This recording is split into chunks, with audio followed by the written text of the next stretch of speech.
Bismillahirrahmanirrahim. Assalamualaikum warahmatullahi wabarakatuh.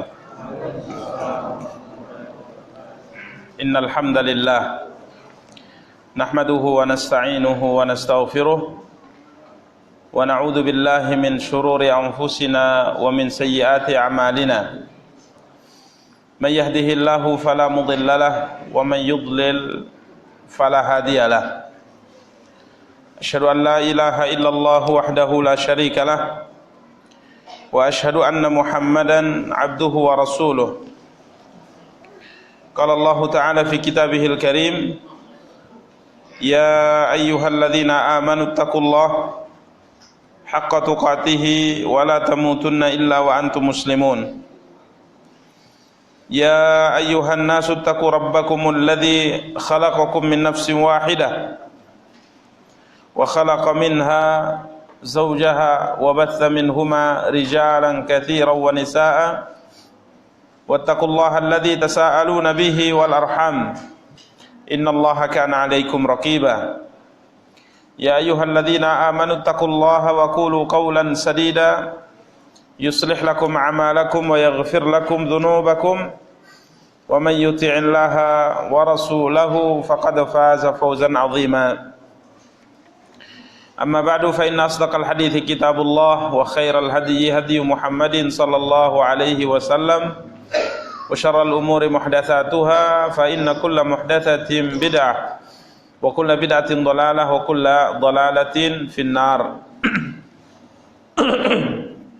Ikhwani wa akhawati kaum muslimin kaum muslimat rahimani wa rahimakumullahu jami'an. Puji dan syukur kembali kita ucapkan untuk Allah Subhanahu wa ta'ala.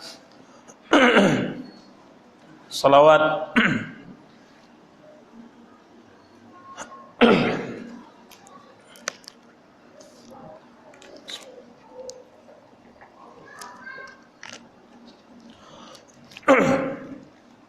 salawat beserta salam semoga dilimpahkan oleh Allah untuk junjungan dan panutan kita Nabi Allah yang mulia Muhammad sallallahu alaihi wasallam.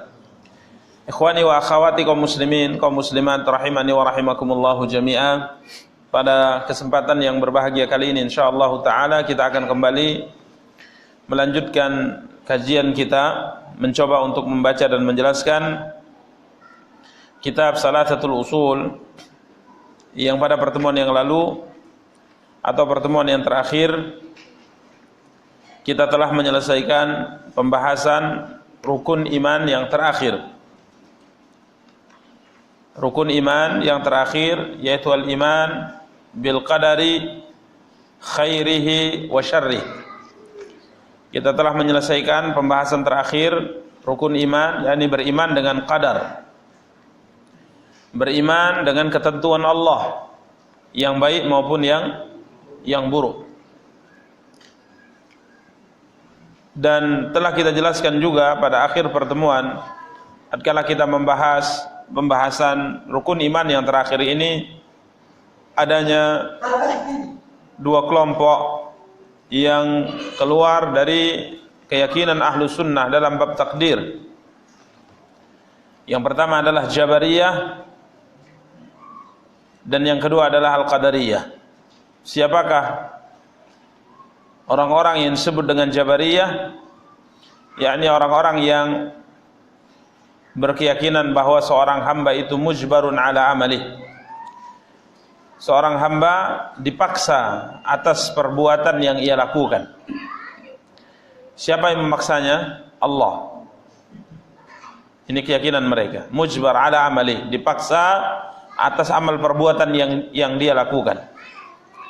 Walaysa lahu fihi iradatun wala qudrah. Dan dalam amal perbuatannya ia tidak memiliki iradah, tidak memiliki kehendak, dan juga tidak memiliki qudrah, kemampuan. Bahkan mereka mengatakan bahwa hamba tadi bagaikan daun atau sehelai daun yang diterbangkan oleh angin, tidak memiliki kehendak apapun. Dipaksa oleh Allah Subhanahu wa taala untuk melakukan perbuatannya, imma perbuatan ketaatan atau perbuatan maksiat sekalipun. Ini kelompok Jabariyah, ya. Dan ini adalah kelompok yang sesat. Kelompok yang keluar dari keyakinan yang diyakini oleh Ahlus Sunnati wal Jamaah. Adapun kelompok yang kedua disebut dengan Al-Qadariyah, di mana kelompok ini berkeyakinan innal 'abda mustaqillun bi'amalihi fil iradati wal qudrah. Seorang hamba berdiri sendiri dengan amalnya dalam kehendak dan kemampuan. Walaysa li masyiatillahi wa qudratihi fihi athar. Tidak terkait dengan kehendak dan kemampuan Allah Subhanahu wa taala. Jadi hamba itu yang memiliki kehendak dengan sendirinya. Tidak ada kaitannya dengan kehendak Allah. Hamba itu yang menciptakan perbuatannya. Hamba itu yang memiliki kemampuan untuk memilih apapun yang dia inginkan, baik amal kebaikan maupun amal maksiat. Ini dua kelompok yang sesat yang telah kita jelaskan pada pertemuan yang lalu. Adapun Ahlus Sunnati wal Jamaah, maka mereka mengatakan bahwa takdir itu ada. Sebagaimana yang telah kita jelaskan, Allah Subhanahu wa taala telah tulis takdir itu di Lauh Mahfuz. Allah Subhanahu wa taala sudah mengetahui takdir itu. Allah Subhanahu wa taala menghendaki terjadinya, dan Allah Subhanahu wa taala menciptakannya. Namun hamba yang telah ditentukan takdirnya tersebut bukan berarti ia tidak memiliki kehendak. Bukan berarti ia tidak bisa memilih. Ia bisa memilih. Ia bisa memilih apa yang dia inginkan, akan tapi kehendaknya berjalan sesuai dengan apa yang dikehendaki oleh Allah Subhanahu wa taala. Ini ikhwani kaum muslimin, akhir pembahasan yang telah kita jelaskan pada pertemuan terakhir dalam pembahasan kitab Salatatul Usul, yakni rukun iman yang terakhir, al-imanu bil qadari khairihi wa syarrih. Pada kesempatan yang berbahagia kali ini insyaallah kita akan mencoba untuk menjelaskan al-martabah ats-tsalitsah, tingkatan yang ketiga dalam agama kita, yakni al-ihsan. Yang pertama al-Islam, yang kedua al-ihsan, yang kedua al-iman, yang ketiga al-ihsan. Karena poin pembahasan kita masih berada pembahasan mengenal ad-din al-islami, mengenal agama Islam. Mengenal Allah telah kita jelaskan. Kemudian yang kedua, pertanyaan yang akan diajukan oleh malaikat di kubur adalah madinuk, apa agamamu? Maka seorang muslim wajib untuk mengenali dan mengetahui agama Islam yang ia anut dengan baik, sebagaimana wajib bagi ia untuk mengenali Allah sang pencipta yang ia ibadati di atas muka bumi ini. Maka salah satu di antara poin penjelasan al-imam tentang ad-dinul islami, agama Islam, adalah al-ihsan. Ini adalah tingkatan paling tinggi yang ada dalam agama kita. Yang pertama adalah Islam, kemudian yang kedua iman, kemudian yang ketiga al-ihsan. Maka pada kesempatan yang berbahagia kali ini insyaallah kita akan mencoba untuk membaca dan menjelaskan tingkatan yang ketiga dari agama kita, agama Islam, yakni al-ihsan. Ikhwani kaum muslimin wa akhwati kaum muslimat yang dimuliakan dan dirahmati oleh Allah Subhanahu wa taala. Apa makna ihsan? Al-ihsan diambil dari kata ahsana yuhsinu ihsanan, artinya berbuat baik. Lawannya asa ayusiu isaatan, artinya berbuat buruk. Jadi ihsan itu artinya berbuat baik. Maka dalam pembahasan Islam secara umum, al-ihsan itu ada dua. Yang pertama, al-ihsanu ilal khaliq, berbuat baik kepada sang pencipta. Ya, berbuat baik kepada sang pencipta. Kemudian yang kedua, al-ihsanu ilal makhluk, berbuat baik kepada makhluk. Jadi dalam pembahasan agama kita, agama Islam, ihsan ini sebenarnya ada dua. Pertama, ihsan kepada Allah. Inilah yang akan kita jelaskan. Kemudian yang kedua adalah ihsan ilal makhluk, berbuat baik kepada makhluk. Ikhwani kaum muslimin wa akhwati kaum muslimat yang dimuliakan dan dirahmati oleh Allah Subhanahu wa taala. tentunya al-ihsan ilal makhluk merupakan perkara yang kita maklumi bersama. Ya, kita ketahui bersama, berbuat baik kepada manusia, berbuat baik kepada makhluk, bukan hanya kepada manusia, kepada makhluk. Kepada semua makhluk yang diciptakan oleh Allah Subhanahu wa taala di atas muka bumi ini. Ayyabdul al-insanu al-ma'rufa wa yakuffal adha, di mana seorang memberikan apa yang dia miliki daripada kebaikan dan menahan al-adha, menahan gangguan. Ia tidak mengganggu orang lain, ia tidak mengganggu makhluk yang lain.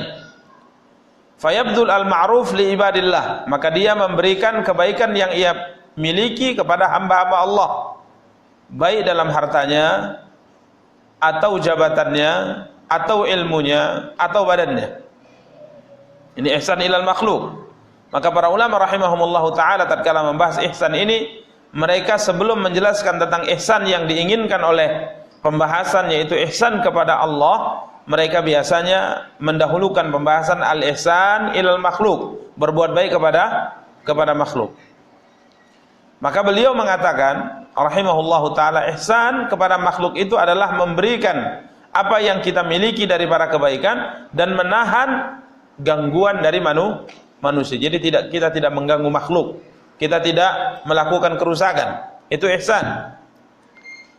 Ikhwani kaum muslimin dan muliakan dan dirahmati oleh Allah. Contohnya berbuat baik kepada makhluk dalam harta yang kita punya. Caranya dengan apa? Dengan mengeluarkan zakat, dengan menunaikan zakat. Kemudian dengan mengeluarkan nafkah. Kemudian bersedekah. Ini al-ihsan ilal makhluk, ya, ini al-ihsan ilal makhluk. Di mana tentunya yang paling utama berbuat baik kepada manusia dengan harta kita adalah dengan zakat, karena zakat hukumnya wajib. Zakat hukumnya wajib. Beliau mengatakan wa afdalu anwa'il ihsani bil mal az-zakah. Ya, beliau berkata rahimahullahu taala, dan bentuk ihsan yang paling utama yang dilakukan oleh seorang manusia terkait dengan harta adalah menunaikan zakat. Kenapa? Li'anna az-zakata ahadu arkan al-Islam, karena zakat itu merupakan salah satu di antara rukun Islam. Wa mabanihil idham, dan bangunannya yang paling agung. Bahkan tidak sempurna iman seorang hamba kecuali dengan menunaikan zakat. Kan kita maklumi bersama Abu Bakar radhiyallahu taala sampai-sampai memerangi kaum muslimin sekalipun muslim tapi tidak mau membayar zakat, diperangi oleh Abu Bakar. Sampai apa kata Abu Bakar dalam ungkapan yang sangat masyhur, jika seandainya mereka tidak mau membayarkan seekor anak kambing kepadaku yang mereka bayarkan hal itu di zaman Rasulullah, niscaya aku akan perangi mereka karenanya. Memerangi ratusan orang, ribuan orang gara-gara tidak mau bayar seekor anak kambing. Untuk bayangkan, ini menunjukkan bahwa zakat ini merupakan perkara yang sangat penting dalam Islam. Kemudian wahiyya ahabbun nafaqati ila Allah, jadi penggunaan harta yang paling dicintai oleh Allah adalah dengan menunaikan zakat.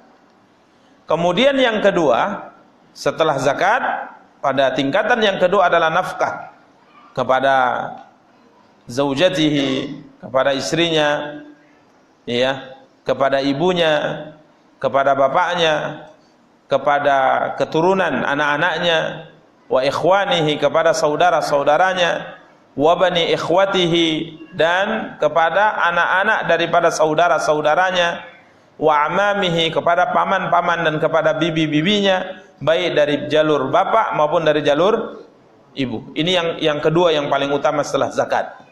Jadi zakat hukumnya wajib, mesti kita keluarkan kalau ada harta yang kita punya yang sudah terpenuhi padanya kewajiban zakat. Setelah itu yang paling utama dalam berbuat baik dengan harta apa? Memberi nafkah kepada istri. Itu yang paling baik setelah zakat. Itu yang paling baik setelah zakat. Kemudian termasuk di dalamnya adalah memberi nafkah kepada ibu. Karena ibu jika seandainya miskin Dan ayah juga jika seandainya ia miskin sedangkan kita memiliki kelebihan harta, kita kaya, maka wajib bagi kita untuk menafkahi mereka. Wajib bagi kita untuk menafkahi mereka. Dan juga dzurriyyah, anak, ya, anak-anak kita. Ya, anak-anak kita. Kemudian bahkan ikhwan, saudara-saudari kita. Kalau mereka miskin dan kita memiliki kelebihan harta, wajib bagi kita untuk menafkahi mereka. Dan ini merupakan amal ibadah dalam berbuat baik terkait dengan harta yang paling utama setelah zakat. Membayangkan, ya, saudara-saudari kita, ya, sekandung atau tidak, satu ayah lain ibu atau sebaliknya, ini juga termasuk saudara atau saudari kita. Kemudian juga amam, paman dari pihak ayah maupun paman dari pihak ibu, bibi dari pihak ayah maupun bibi dari pihak ibu. Ini yang paling utama, kita berbuat baik kepada mereka dengan harta yang kita punya setelah zakat. Kemudian beliau mengatakan setelahnya yang ketiga baru as-sadaqatu 'alal masakin wa ghairihim. Bersedekah kepada orang miskin dan yang lainnya. Ini ikhwani kaum muslimin dan dimuliakan oleh Allah. Maka ini yang harus kita perhatikan, bahwa Islam memerintahkan kita untuk berbuat ihsan, berbuat baik. Ya, bahkan Nabi sallallahu alaihi wasallam mengatakan, "Innallaha kataba al-ihsana 'ala kulli syai." Sesungguhnya Allah Subhanahu wa taala telah mewajibkan kalian berbuat baik dalam segala perkara. Termasuk ini poin yang pertama, berbuat baik dengan harta yang kita punya. Keluarkan zakat. Perhatikan istri kita, perhatikan anak kita, perhatikan ayah dan ibu kita, perhatikan saudara-saudari kita, perhatikan siapa lagi tadi? Paman-paman kita, perhatikan bibi-bibi kita. Ini paling utama daripada sedekah kepada orang miskin. Lebih utama kita berbuat baik kepada mereka daripada sedekah kepada orang miskin. Ini ikhwan. Baru kemudian setelah yang kedua ini sedekah halal masakin, bersedekah kepada orang miskin. Itu poin yang ketiga. Ya, ini ikhwani kaum muslimin dan muliakan dan dirahmati oleh Allah. Mimman hum ahlun lis-sadaqah. Ini orang-orang yang berhak untuk menerima sedekah, seperti mungkin kita dapati orang miskin atau orang fakir atau tulabul ilm, kata beliau, para penuntut ilmu yang butuh bantuan. Kemudian ikhwani kaum muslimin dan muliakan dan dirahmati oleh Allah. Ini ihsan yang pertama, ya, dalam kaitan harta. Amma badlul ma'ruf fil jah, adapun melakukan kebaikan di dalam jabatan dan kedudukan yang kita punya. Beliau mengatakan manusia ini dalam kehidupan dunia berbeda-beda tingkatannya. Dari sisi kedudukannya di tengah masyarakat, dari sisi jabatannya, dipandang atau tidaknya ia di tengah masyarakat. Kadangkala ada sebahagian kaum muslimin yang butuh apa? Butuh tazkiyah, rekomendasi dari kita. Contoh, kita tidak bisa membantu, tapi kita tahu ada orang yang bisa membantunya. Yang orang yang akan membantunya ini, kalau kita yang menjadi perantara baginya, niscaya dia akan dibantu insyaallah. Maka jangan sungkan-sungkan, jangan segan-segan untuk memberikan rekomendasi kepada orang ini agar fulan tersebut membantunya. Ini jah, manfaatkan kedudukan yang kita punya untuk membantu orang lain. Dan ini biasa, ya, hal ini biasa di zaman para sahabat, di zaman Rasulullah SAW, ya. Mereka selalu memberikan apa? Syafaat bahasanya. Selalu memberikan apa? Syafaat. Sampai sebagian para ulama yang kita lihat, tatkala akan berangkat ke satu daerah, di daerah tersebut dia tidak punya keluarga, tidak punya orang yang dikenal, maka biasanya seorang yang memiliki jabatan di daerah ulama ini memberikan sepucuk surat berpesan agar nanti kalau sampai di daerah tersebut datangilah si fulan, kemudian berikan sepucuk surat dariku ini kepadanya. Di dalam surat tersebut sudah ada pesan, tolong perhatikan dan beri bantuan kepada orang ini. Itu biasa. Ya, sebagaimana yang terjadi pada siapa? Al-Imam Muhammad bin Idris Asy-Syafi'i rahimahullah. Tatkala beliau berangkat dari Mekah menuju Madinah, gubernur Mekah memberikan sepucuk surat kepada Imam Syafi'i agar diberikan kepada gubernur Madinah, agar membawa Imam Syafi'i ini ke majelisnya Imam Malik bin Anas rahimahullah taala, ulama terkenal di dunia kala itu sebagai imam kota Madinah. Maka berangkat Imam Syafi'i ke mana? Ke Madinah. Kemudian datangi gubernur, "Siapa engkau?" Diberikan surat, dibaca, "Oh iya, dari gubernur Makkah." Dilihat semua. Dia bilang, "Semua pesan yang disampaikan oleh gubernur Makkah sangat mudah insyaallah saya lakukan kecuali satu. Yakni permintaannya agar membawamu, memberikan rekomendasi untukmu kepada Imam Malik. Demi Allah, lebih mudah bagiku memindahkan gunung daripada yang ini. Ya, daripada yang ini paling berat nih. Tapi kita coba." Berangkat. Ketuk pintu Imam Malik rahimahullah, keluar budaknya. Ya, keluar budaknya. "Siapa?" kata budaknya. Imam Malik di dalam. "Siapa?" kata budaknya. Sampaikan, "Gubernur." Siapa? Gubernur Madinah ada di luar, ingin ketemu. Ingin ketemu, balik. Masuk ke dalam. Apa kata Imam Malik? Sampaikan kepadanya, kepada Gubernur Madinah, sampaikan kepadanya kalau ada keperluan tunggu saja di masjid. Kalau ada keperluan tunggu saja di masjid. Di majelisku, datang majelisku. Tunggu aja di masjid. Berangkat. Keluar lagi nih budak, maka apa kata gubernur? "Ini sebagaimana yang saya katakan kepada Anda. Inilah yang saya katakan, lebih bagus aku mindahkan gunung daripada seperti ini. Ini paling sulit ini." Katakan kepadanya bahwa ada sepucuk surat yang saya bawa dari gubernur Makkah. Ya, gubernur Makkah. Barulah kemudian diizinkan untuk masuk. Karena mungkin ada hal yang besar. Walaupun kala itu Imam Malik rahimahullah taala marah juga. Dia tatkala membaca ada pesan wasiat agar anak ini diberi pelajaran khusus dan sebagainya, dia mengatakan semenjak kapan yang namanya belajar ilmu syariat itu pakai wasilah-wasilah seperti ini. Belajar itu terbuka, siapapun boleh. Ya, enggak ada perlu harus khusus-khusus pula, kata Imam Malik sebenarnya. Tapi Imam Malik rahimahullah taala melihat Imam Syafi'i dari wajahnya, raut wajahnya, maka Imam Malik bertanya, "Siapa nama engkau wahai anak?" Maka dikatakan, "Nama saya Muhammad bin Idris Asy-Syafi'i." Disebutkan nasabnya. Dia mengatakan, Imam Malik mengatakan, "Aku melihat dari wajahmu cahaya ilmu, maka jangan engkau padamkan cahaya ilmu itu dengan bermaksiat kepada Allah." Coba baca, maka dibaca. Baca Muwatta Imam Malik. Bahkan sebutkan dalam sebagian riwayat, Imam Malik mengatakan kepadanya, "Nanti kalau engkau ingin belajar kitab Muwatta, aku coba belajar dari muridku dulu." Ya, tidak bisa langsung, dari murid terdepan. Maka Imam Syafi'i mengatakan, "Aku sudah menghafalnya." Karena sebelum ketemu dia sudah menghafal semua kitab, semua hadis yang ada di dalam kitab Muwatta. Imam Malik terkejut. Imam Malik mengatakan, "Coba baca." Dibaca. Bagus bacaannya, bagus i'rabnya, bagus nahwu dan sarafnya, sehingga Imam Syafi'i rahimahullah, Imam Malik rahimahullah taala memerintahkan Imam Syafi'i terus lanjut karena tertarik dengan bacaan Imam Asy-Syafi'i rahimahullah taala. Jadi intinya biasa seperti ini zaman itu. Jadi kalau seandainya kita memiliki jabatan dan ada orang yang butuh bantuan, kalau seandainya kita tidak bisa membantu, minimal kita pesankan.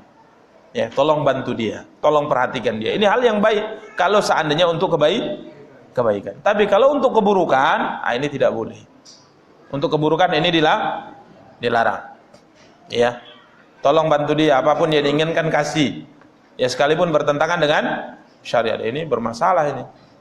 Ya. Kalau yang tadi orang ini dimudahkan akhirnya melakukan kebaikan, dia dapat pahala karena dia termasuk orang yang memudahkan, maka kalau yang kedua ini juga dapat dosanya.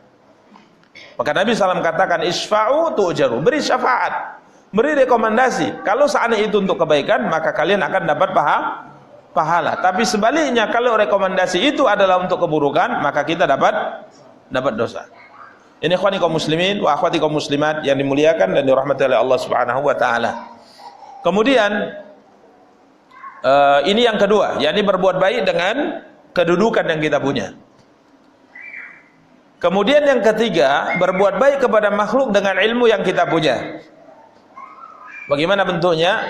Bi ayyabdzula ilmahu li ibadillah. Dia hendaknya menyebarkan ilmunya kepada manusia. Ta'liman fil halaqat, mengajarkan manusia dalam halaqah-halaqah ilmu, dalam majelis-majelis pelajaran baik umum maupun khusus, hendaknya dia berikan, sampaikan ilmu kepada mereka, berikan pengajaran kepada mereka. Ini termasuk berbuat baik kepada manusia. Sampai beliau mengatakan, hatta law kunta fi majlisi qahwah, sampai sekalipun engkau sedang berada di tempat duduk kopi, sedang minum kopi, sampaikan ilmu. Ya. Sampaikan ilmu. Tapi tentunya engkau harus lihat juga keadaan, kata beliau. Gunakan hikmah. Gunakan hikmah. Jangan sampai setiap engkau duduk, orang bosan mendengar perkataanmu, hari-hari berbicara tentang masalah apa? Masalah ilmu. Sehingga orang bosan. Tapi cobalah lihat, kata beliau, kapan mereka butuh, sampaikan ilmu itu dengan hikmah. Ya, dengan hikmah. Intinya kita harus berbuat baik kepada manusia dengan menyebarkan ilmu yang kita punya. Ini ikhwani kaum muslimin yang dimuliakan oleh Allah tabaraka wa taala. Kemudian yang keempat adalah berbuat baik kepada manusia dengan badan, dengan tenaga. Ya. Nabi sallallahu alaihi wasallam pernah bersabda, "Wa tu'inur rajula fi dabbatihi fatahmiluhu 'alaiha aw tarfa'u lahu 'alaiha mata'ahu shadaqah." Membantu seseorang pada kendaraannya sehingga engkau bonceng dia. Yang engkau bonceng dia. Dia ada teman kita yang jalan, saudara kita yang jalan, kemudian kita bonceng, atau kita angkatkan barang ke kendaraannya, kita angkatkan barang ke kendaraan, kita bantu dia mengangkat barangnya, maka ini juga termasuk sedekah, kata Rasulullah sallallahu alaihi wasallam. Ini termasuk berbuat baik kepada siapa? Kepada manusia, kepada makhluk.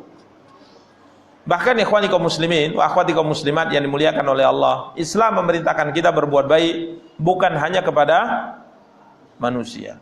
Sampai Islam perintahkan kita berbuat baik kepada binatang. Ya, tidak ada agama yang memerintahkan kita, seorang manusia berbuat baik kepada hewan, berbuat baik kepada binatang sebagaimana perintah dalam Islam. Ini agama yang benar-benar dikatakan rahmatan lil alamin. Berbuat baik kepada binatang. Sampai-sampai kalau seandainya binatang itu mesti disembelih, mesti dipotong, ya. Apa kata Rasulullah dalam hadis lanjutan Miqdad bin Aswad, Saddad bin Aus radhiyallahu taala, Nabi kita yang mulia sallallahu alaihi wasallam mengatakan, "Innallaha katabal ihsana ala kulli syai." Sesungguhnya Allah SWT telah mewajibkan atas kalian berbuat kebaikan dalam segala perkara. Nabi bersabda, "Idza qataltum fa ahsinu al-qitlah." Kalau seandainya kalian harus membunuh, maka bunuhlah dengan cara yang baik. Wa idza dzabhtum fa ahsinu adz-dzibha. Kalau seandainya kalian harus menyembelih, maka sembelihlah dengan cara yang baik. Bagaimana caranya? Nabi mengatakan, wal yuhidda ahadukum syafratahu wal yurih dzabihatahu. Hendaknya seorang kalian kalau menyembelih seekor binatang, benar-benar memastikan pisau yang dia gunakan harus tajam. Itu yang dikatakan oleh Nabi SAW, harus tajam. Wal yurih dzabihatahu, sehingga akhirnya binatang sembelihnya itu merasa nyaman dengan disembelih. Kalau bisa satu tarikan kemudian sudah terputus lehernya, maka itu lakukan. Ya, ini ikhwani kaum muslimin. Bagaimana Islam memperhatikan ini. Bahkan Nabi marah kepada seorang sahabat yang tatkala ia mengasah pisaunya di depan hewan yang akan disembelih. Apa kata Rasulullah? Apakah engkau ingin menyembelihnya 2 kali? Ya, pertama menyayat-nyayat hatinya, ya. Lihat, oh, saya sembelih dia. Ya. Diancam-ancamkan pula. Ya, mungkin karena bandel kalian ancam-ancamkan. Tidak boleh, ini dilarang dalam Islam. Ya, dilarang dalam Islam. Ini ikhwani kaum muslimin dan muliakan dan dirahmati oleh Allah Subhanahu wa taala. Maka Nabi sallallahu alaihi wasallam sampai juga pesankan kepada kita kaum muslimin akan berbuat baik kepada hewan ternak kita.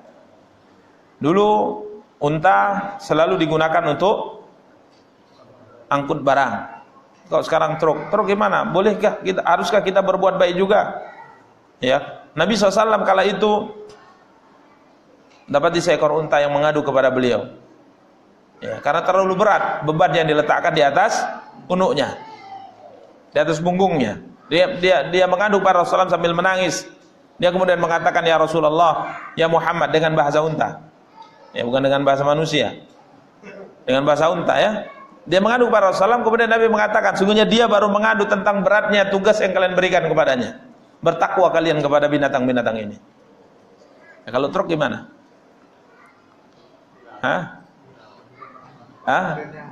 Kalau unta tadi batas muatannya misalnya 2 ton, dikasih 8 ton, itu zalim. Kalau truk gimana? Mungkin di truknya nggak ada masalah, nggak zalim, karena dia benda mati. Cuman di jalannya yang zalim. Jalannya rusak, bertanggung jawab itu. Ini ikhwani kaum muslimin. Ini perhatikan Islam seperti ini. Diperhatikan Islam, masya Allah. Jadi Nabi SAW sampai-sampai mengatakan tentang seorang wanita yang mengikat seekor kucing yang tidak diberi makan dan minum, masuk neraka, kata Rasulullah. Masuk neraka, ngikat kucing, dikurungnya kucing sampai mati, tidak diberi makan, tidak diberi minum, apa kata Nabi? Masuk neraka. Nabi SAW katakan seorang laki-laki penzina memberi minum seekor anjing, masuk surga, dosanya diampuni. Coba lihat Islam. Jadi Islam ini memerintahkan kita berbuat baik dalam segala hal. Berbuat baik dalam segala hal. Dalam semua perkara kita diperintahkan berbuat baik. Tidak boleh kita menzalimi, tidak boleh kita menyakiti, tidak boleh kita mengganggu. Ya, ini ikhwani kaum muslimin wa akhwati kaum muslimat yang dimuliakan dan dirahmati oleh Allah Subhanahu wa taala. Jadi ini ihsan yang pertama, al-ihsanu ilal makhluk, berbuat baik kepada makhluk. Dan tatkala kita berbuat baik kepada makhluk, nilai pahalanya ada.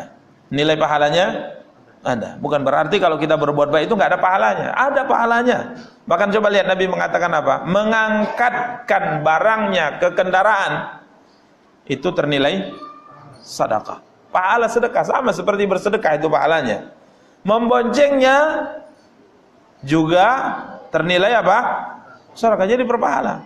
Maka kita katakan misalnya tatkala kita sebagai seorang ibu masak di dapur, pahala enggak itu? Pahala, besar pahalanya itu. Lagi tidur nyenyak jam 12 malam, anaknya nangis minta minum, pahala. Maka seharusnya bapak dan ibu rebutan untuk ngasih minum anak. Ya kan? Jangan, ibu, itu pahala untuk ibu, pahala saya di luar rumah. Kita butuh pahala banyak. Jadi kalau anaknya minta minum, rebutan untuk memberi minum kepada anak. Memberi minum anjing saja, untuk bayangkan. Memberi minum anjing yang kehausan, dosanya diampuni, masuk surga. Bagaimana memberi minum kepada seorang anak? Ini Masya Allah. Makanya Nabi kita yang mulia sallallahu alaihi wasallam, Aisyah bertanya, apa kerja Muhammad di rumah? Kalau tidak sedang keluar rumah, apa kerja Nabi? Aisyah mengatakan membantu istri, bantu istri kerja Nabi. Kalau ada baju yang koyak, dia yang menjahitnya. Ini Nabi SAW. Jadi ini pahala. Tapi jangan pula dibalik. Maksud saya jangan dibalik, ya. Ini pahala bang, abangnya yang kerja semua ya. Ini bahaya. Kalau seperti ini bahaya ini. Ya, bahaya. Kalau bantu boleh lah, tapi kalau semua terbalik jadinya. Ya, kaki di atas, kepala di bawah jadinya. Ini ikhwan kaum muslimin wa akhwati kaum muslimat yang dimuliakan oleh Allah, kita diperintahkan Islam untuk berbuat baik kepada makhluk. Berbuat baik kepada makhluk dan tidak boleh mengganggu, kaful adza, tidak boleh mengganggu. Baik dengan ucapan maupun dengan perbuatan. Nabi SAW ditanya tentang seorang wanita, dia mengatakan, aku punya tetangga seorang wanita yang Masya Allah salatnya luar biasa, puasanya luar biasa. Jadi salat wajibnya dia jaga, salat sunnahnya juga dia jaga. Puasa wajibnya dia jaga, puasa sunnahnya juga dia jaga. Tapi lidahnya tajam kepada tetangga. Kalau ngomong itu nyakiti orang, kalau bicara nyakiti orang. Selalu mungkin menghina, mencela dan sebagainya. Tapi Nabi mengatakan tentangnya, hiya min ahlin nar. Ini wanita tempatnya di neraka. Tempatnya di mana? Di neraka. Karena ihsan termasuk salah satu di antara bentuk ihsan apa? Berbuat baik kepada manusia dan menahan gangguan dari manusia. Kita tidak boleh mengganggu orang. Tidak boleh mengganggu. Maka perhatikan apa yang mau kita kerjakan, ganggu tidak? Kalau ganggu jangan lakukan. Ya, kalau terasa kita mengganggu orang, mengganggu kenyamanan orang, jangan lakukan. Contoh misalnya, knalpot kendaraan kita apa itu? Kita belum. Ganggu nggak kira-kira? Ganggu aja. Kalau ganggu jangan dibuat. Ini kita harus berpikir. Ya, yang semua hal yang bisa mengganggu orang jangan dilakukan. Jangan dilakukan. Antum parkir di tempat yang dilarang parkir. Ganggu orang nggak? Ganggu. Jangan parkir di situ. Karena biasanya pemerintah tuh kalau buat larangan, apa itu larangannya? P, kemudian palang. Itu yang ujian buat SIM yang tahu mungkin ya. P, palang berarti nggak boleh parkir. Antum kalau parkir di situ, pemerintah sudah melihat itu mengganggu orang. Maka jangan parkir di situ. Parkir di tempat yang sudah disediakan. Itu harus dipikirkan. Kenapa? Karena kita dilarang mengganggu orang. Kadangkala kita berhenti di tempat yang orang sulit. Di klakson di belakang dia mulai yang marah. Ya kan? Dia mulai yang marah. Ya. Dia mulai yang marah. Santai seperti tidak ada kejadian apa-apa. Seperti tidak bersalah. Padahal sudah mengganggu orang. Mengganggu jalan orang. Mengganggu kenyamanan orang. Ini hendaknya diperhatikan. Ini diperintahkan dalam Islam seperti ini. Kaful adza, menahan gangguan, tidak mengganggu orang. Ini termasuk ihsan. Ya, ini termasuk ihsan. Ini ikhwani kaum muslimin wa akhwati kaum muslimat yang dimuliakan dan dirahmati oleh Allah Subhanahu wa taala. Ini ihsan yang pertama, ya. Ini ihsan yang pertama, yakni al-ihsanu ilal makhluk, berbuat baik kepada makhluk, baik manusia maupun hewan. Ikhwani kaum muslimin wa akhwati kaum muslimat yang dimuliakan dan dirahmati oleh Allah Subhanahu wa taala. Kemudian al-ihsanu yang kedua, berbuat baik kepada Allah. Yang dimaksud dengan berbuat baik kepada Allah yakni berbuat baik dalam beribadah kepadanya. Ini yang dimaksudkan oleh hadis, dimaksudkan oleh pembahasan ini. Beliau berkata tingkatan yang ketiga adalah al-ihsan, ruknun wahid, ada satu rukun. Jadi kalau Islam ada 5, iman ada 6, ihsan rukunnya hanya 1 saja. Apa itu? Anta'budallaha ka'annaka tarahu fa illam takun tarahu fa innahu yaraka. Engkau beribadah kepada Allah seakan-akan engkau melihatnya. Kalau tidak, maka ketahuilah sesungguhnya Dia pasti melihatmu. Ini ihsan kepada Allah. Ini akan kita jelaskan ya terkait dengan poin ihsan kepada Allah Subhanahu wa taala. Karena ada sebahagian salah dalam memahami ini. Mereka mengatakan beribadah kepada Allah, kata Rasulullah, beribadah kepada Allah seakan-akan melihat Allah. Seakan-akan melihat Allah. Sehingga tatkala beribadah gimana ya? Membayang-bayangkan Tuhannya. Ya, membayang-bayangkan Tuhannya. Tidak bisa. Bagaimana kita membayangkan sesuatu yang tak pernah kita lihat?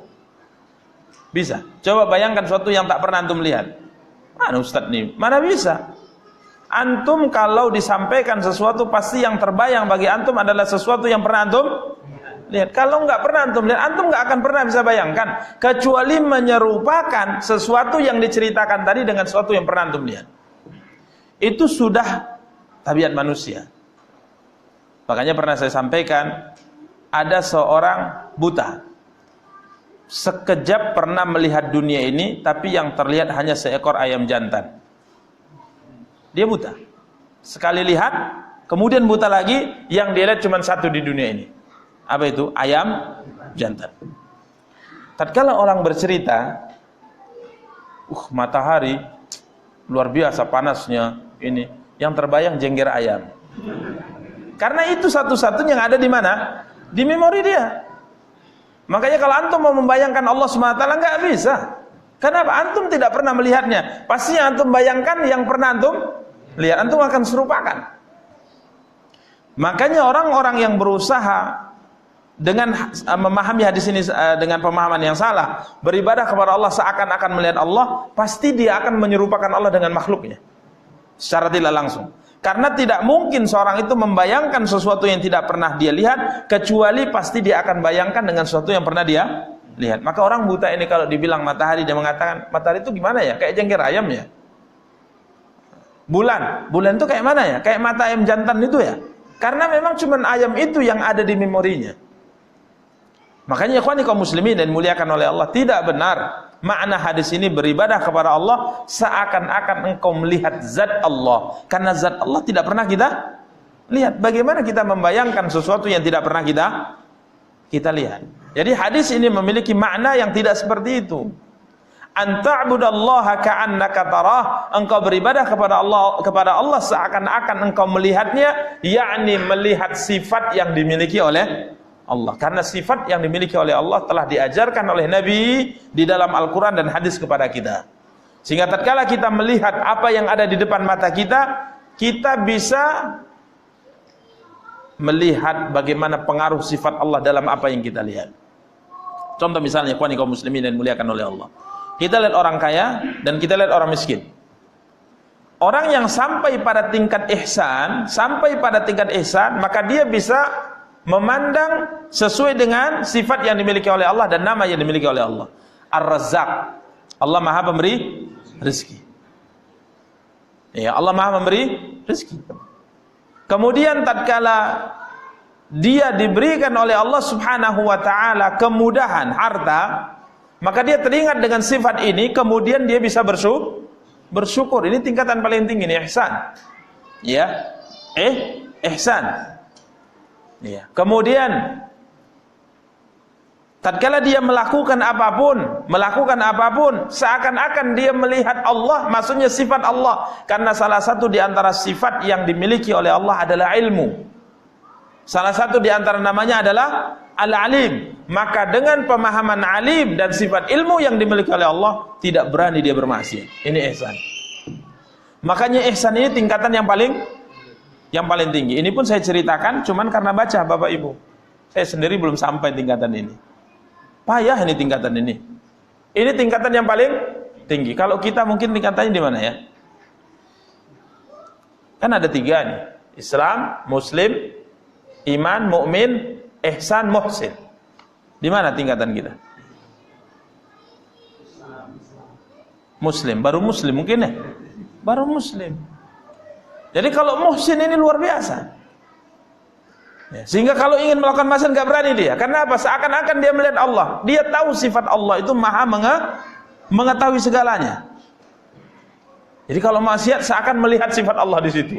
Ilmu Allah, penglihatan Allah, pendengaran Allah. Enggak berani dia melakukan apa? Maksiat. Jadi jangankan tingkat ihsan, tingkat iman saja kadang kita belum sampai, dan memang mungkin belum sampai. Karena kita hanya sebatas zahir saja. Karena Islam itu zahir, iman itu batin, sedangkan ihsan itu lebih tinggi darinya. Maka kita beragama ini masih hanya sebatas Islam saja. Syahadat la ilaha illallah wa anna Muhammad Rasulullah. Secara zahir kita tegakkan salat, secara zahir kita tunaikan zakat, secara zahir kita berpuasa, secara zahir kita mungkin menunaikan ibadah haji. Walaupun kadang-kala ada juga sebagian manusia yang zahir ini pun belum jelas. Ini ikhwani kaum muslimin wa akhwati kaum muslimat yang dimuliakan dan dirahmati Allah. Ini makna ihsan. Ya, ini makna ihsan. Seakan-akan engkau melihat Allah, yakni melihat sifat yang dimiliki oleh Allah. Jadi semakin dalam ilmu seseorang tentang asma dan sifat, semakin memungkinkan ia sampai pada tingkat apa? Tingkat ihsan. Ini ikhwani kaum muslimin wa akhwati kaum muslimat yang dimuliakan dan dirahmati oleh Allah Subhanahu wa taala. Ini azan ya? 1 menit lagi. Tapi insyaallah kita lanjutkan pada pertemuan akan datang. Dalam pembahasan ihsan ada dua hal yang perlu dijelaskan. Pertama, musyahadah, yakni seakan-akan melihat Allah. Kemudian muraqabah, selalu merasa diawasi oleh Allah Subhanahu wa taala. Demikian, semoga ada faedahnya. Kita cukupkan pembahasan kita dengan membaca doa kafaratul majlis. Subhanakallahumma bihamdika asyhadu an la ilaha illa anta astaghfiruka wa atubu ilaika. Wassalamualaikum warahmatullahi wabarakatuh.